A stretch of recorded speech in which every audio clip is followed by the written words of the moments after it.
मुकेश अंबानी ने कर ली है नए धंधे में उतरने की तैयारी। अगर सब कुछ ठीक रहा तो अंबानी का ये कारोबार आपके और मेरे जीवन पर सीधा असर डालेगा। तो कौन सा है वो काम, आप जरूर जानना चाहेंगे। चलिए बताते हैं, लेकिन उससे पहले कुछ याद दिलाते हैं। बीते साल देश और दुनिया में काम धंधे ठप रहे। याद होगा आपको, क्यों रहे? क्योंकि एक छोटी सी चिप की कमी ने दुनिया भर की इंडस्ट्री को अपाहिज बना दिया था। आप समझ ही गए होंगे, मैं बात कर रहा हूं सेमीकंडक्टर चिप की।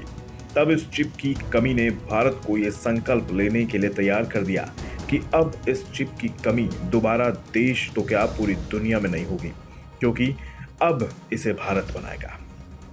तब ये सिर्फ सपना भर था, क्योंकि इसे केवल कुछ चुनिंदा देशों के द्वारा ही बनाया जाता था। लेकिन अब ये सपना पूरा होने वाला है। आप समझ ही गए होंगे, अब सेमीकंडक्टर चिप की इंडस्ट्री में एंट्री होने जा रही है देश के दूसरे सबसे अमीर इंसान मुकेश अंबानी की। जी हाँ, मुकेश अंबानी धीरे धीरे हर उस सेक्टर में घुसते जा रहे हैं जो भविष्य में आपकी और मेरी जरूरतों को पूरा कर सके। सेमीकंडक्टर चिप भी उन्हीं में से एक है। इसका इस्तेमाल तो आपके हाथ में मौजूद स्मार्टफोन से लेकर हवा में उड़ने वाले प्लेन तक में होता है। और कमाल की बात तो ये है कि केवल अंबानी ही नहीं, एक साथ देश के दो दिग्गज कारोबारी इस सेक्टर में एंट्री करने की तैयारी कर रहे हैं। अब अगर ऐसा होगा तो जाहिर है आप पर सीधे तौर पर इसका असर जरूर पड़ेगा।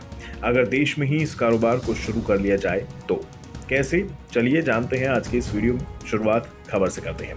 खबर है कि रिलायंस इंडस्ट्रीज यानी RIL और शिव नदार की HCL सेमीकंडक्टर इंडस्ट्री में उतर सकती है। दोनों कंपनियां ISMC एनालॉग में 30% हिस्सेदारी खरीदने की बात कर रही हैं। ISMC एनालॉग में RIL और HCL करीब 4000 करोड़ से ज्यादा का निवेश कर सकती है। इसके लिए दोनों कंपनियों की अलग अलग बातचीत चल रही है फिलहाल। अगर ये सौदा होता है तो रिलायंस और HCL के नुमाइंदों को ISMC एनालॉग में जगह मिल जाएगी। आपको बता दें, ISMC एनालॉग मुंबई की नेक्स्ट ऑर्बिट वेंचर्स और Israeli tech company tower semiconductor का एक जॉइंट वेंचर है। ISMC एनालॉग कर्नाटक के मैसूर में सेमीकंडक्टर प्लांट बनाने की तैयारी कर रही है। इसके प्लांट को बनने में करीब $3 अरब का खर्च आएगा। इसी के लिए ISMC एनालॉग ने केंद्र सरकार से हाल ही में 76,000 करोड़ की सब्सिडी की भी मांग की थी। यहाँ आपको बता दें, भारत सरकार सेमीकंडक्टर बनाने में भारत को टॉपर बनाने के लिए सब्सिडी देती है। इसके लिए केंद्र सरकार ने सेमीकंडक्टर की मैन्युफैक्चरिंग को बढ़ावा मिल सके, इसलिए रियायतों की घोषणा भी कर रखी है, जिससे जो देश की कंपनियां हैं उनकी दिलचस्पी इसमें बढ़ जाए। इस बढ़ावे को ही मजबूती और बल देने के लिए सरकार ने लॉन्च की थी सेमीकॉन स्कीम। सरकार ने सेमीकंडक्टर मैन्युफैक्चरिंग को बढ़ावा देने के लिए पिछले साल दिसंबर में सेमीकॉन स्कीम को पेश किया था।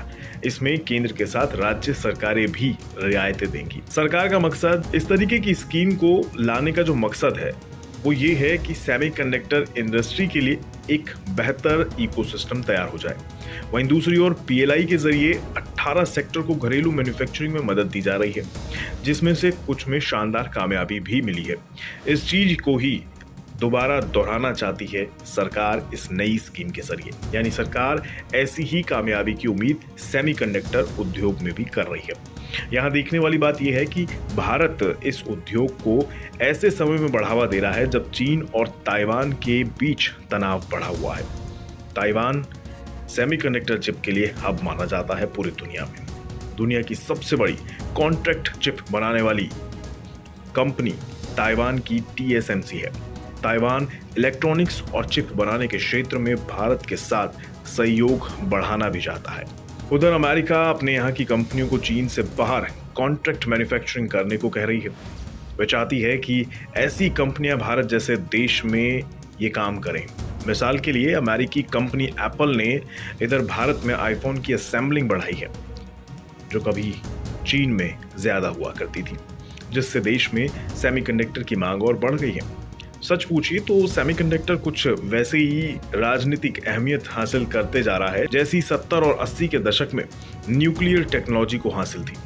इन सब बातों का एक ही मतलब है कि भारत सेमीकंडक्टर का आने वाले समय में किंग होगा। और शायद यही बात बहुत सी कंपनियों को सेमीकंडक्टर की मैन्युफैक्चरिंग के लिए आगे आने पर मजबूर कर रही है। शायद इसी को देखते हुए आरआईएल और एचसीएल भी इस कारोबार में एंट्री करने का मन बना रहे हैं।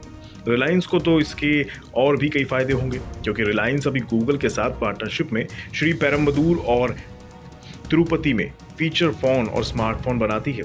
सेमीकंडक्टर चिप का फोन में भी इस्तेमाल भरपूर होता है, तो रिलायंस का तो डबल फायदा होगा।